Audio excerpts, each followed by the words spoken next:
ሚኒስትር ዜና መደበር ቴሌቪዥን አልጀዚራ አንጻር ኤርትራ ተካይዶን ዘላ ዘየቋርጽ ናይ ሓሶትን ጸለመን ዘመተታት ዘቃልዕ ጋዜጣዊ መግለጺ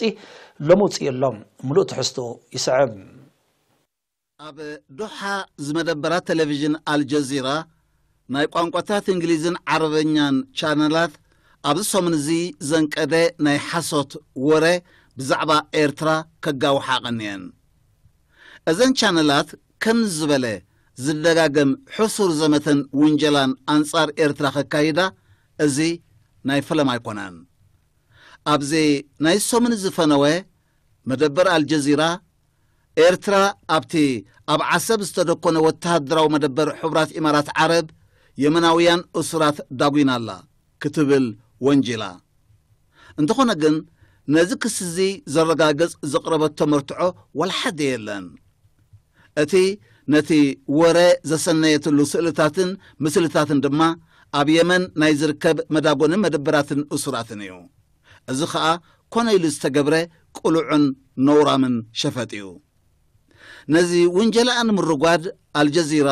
ማት ብራይደንን አንድሪያስ ክሬግ ዝተባህለ ዝተዓስበ ምሁር ካብ ኪንግስ ኮሌጅን አዘራሪባ ከም ዝከር ማት ብራይደን ድሕርቲ ኣብ ልዕሊ ኤርትራ ዝተስገደደ زي حلفنتاو እገዳ بودب حبرات هاجرات ናይ ዝተመዘዘ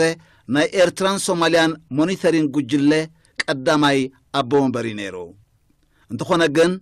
ብገለ ሃገራት ዝተዓስበ ኮይኑ ስለጸንሐ ካብቲ ውድብ ተባሪሪዩ ሚስተር አንድሪያስ ክሬግ ድማ ምናልባት ነቲ አልጀዚራ አንጻርተን አወሽመት ዓረብን ካልከባቢታትን ዝርከባ ተጻረርታ እተካይዶ ናይ ጸለመ ዘመተታት ምሁራዊ ሽፋን መሃብ ዝተቆጽረ ካብ መስኮት ናይታ መደበር ዘይርሕቕ ዓሚልዩ መደበር አልጀዚራ ብዘይካዚ ኤርትራ ሕብራት ኢማራት ዓረብ ኣብ ወደብ ዓሰብ ወታደራዊ ማዓስከር ክድኩን ናይ 30 ዓመታት ውዕል ክራይ ከቲማላ ክትብሉን ወንጀላ